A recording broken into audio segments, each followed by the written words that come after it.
For the final presentation project, I chose case study 6, which was work requirements for holiday pay and playing the role as HR director.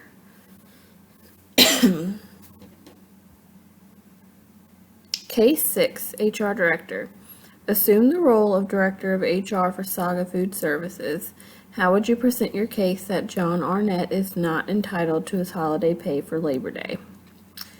So the reasons why he's not entitled to his holiday pay is firstly because of Article 7. It says that holidays set out the decisioning factor in this issue. The HR director is best qualified to make the decision on this as long as it does not break any laws. It does not break any laws in this instance just because a lot of the company policies, it looks like, are gray areas, not really set in stone policies, but they do actually have a policy that says you must work the day before and the day after a holiday. That's actually a set in stone policy, the way I read that. And everything else that says that they can have the day off or let them know an hour and a half ahead of time, those are more gray areas and more of manager approval situations, and they cannot get in trouble by law for that because it's just a company habit. Let's see. Case content. In this current case, the employee enjoyed a paid holiday off by past practice. That's not a technical set in stone rule, so that's another reason why there's no grounds to get the company in trouble for this. It's just a past practice rules, which is a gray area. Then decided that he was going to call out the night before his next scheduled work day. The company said they will not pay him this holiday if he does not work the day after his holiday.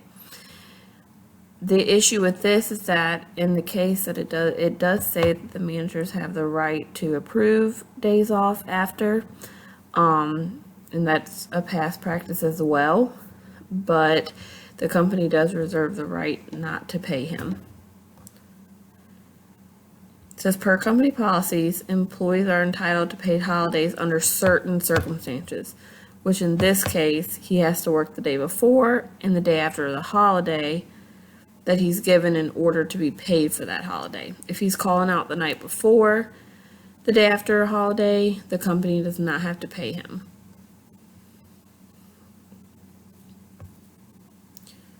Human resources position. In human resources, it's all about legalities. You want to make sure that you legally can't get in trouble for anything. And in this case, we could deny him pay and not legally get in trouble for anything just because of all the gray areas in the company policies. From an HR standpoint, no laws are actually being broken by refusing to pay the employee his leave, but there is also an option for a manager to approve the leave and still pay him. It all depends on the decision that the company makes, but as far as getting in trouble as a company, they can't get in trouble because the gray area is they're not breaking any laws because they do have a set in stone policy that says you get paid if you're there the day before and the day after.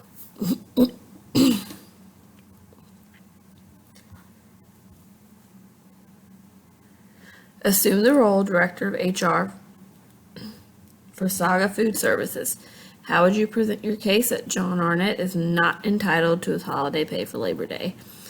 Which is, like I said beforehand, as HR director in this case, the only acceptable way that John would be approved for Wednesday off would be if there was a proven sickness or injury proved by a doctor's note that is stated in the policy.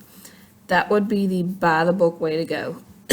But also as HR director, you need to look at all sides of this because you do want to retain good workers, and employee satisfaction is something that's huge in companies.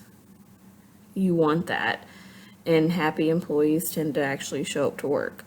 So you also want to work with the employee too, but in this specific circumstance, company can't get in trouble if they decide not to pay the employee, but it could cause some turnover. just a little bit of the research that came from some of the references here at the end. The plan of action. The plan of action for this will be to first get to the root of the situation by talking to the employee to figure out why this happened and how he feels about the situation. Is he actually a good employee? Is he not a good employee? You want to take all those things into account. The current plan of action would be to proceed with the day not being paid because that is per written policy. The manager will need to be tied into the conversation as well, as they hold the power to approve or not as well. Future changes. I felt like this was necessary just because of how confusing the policy can be and why he would think that he's entitled that day off and to be paid. After having the issue arise, the company will need to reevaluate the way they have policies written down. There's too many gray areas, I think, in their policies, too many past practices which are implemented to protect the company, ultimately, I think. And I get that, but it does confuse a lot of employees because at the end of the day, managers and HR are just making whatever decisions they want about whatever circumstances that pop up. And they're covered because it's not set in stone.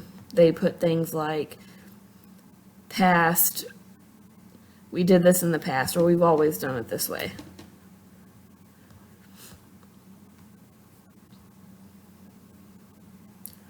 Conclusion. As HR director, you have every right to deny the paid holiday because or policy states it is paid within certain specifications. If you work the day before and the day after, that's it. Cut and dry, you don't have to pay them. In this circumstances, you may approve the day to be paid and then create revisions and more set in stone policies for the employee to abide by. That way, we initially take the employee's side as a courtesy and fix the wordings in gray areas later so that this does not happen again. The second option is more of keeping the employees happy. If it is a good employee, and keeping the employees happy means that you keep them and you're successful in the future. So sometimes you just want to be the bigger person, especially in human resources. And references.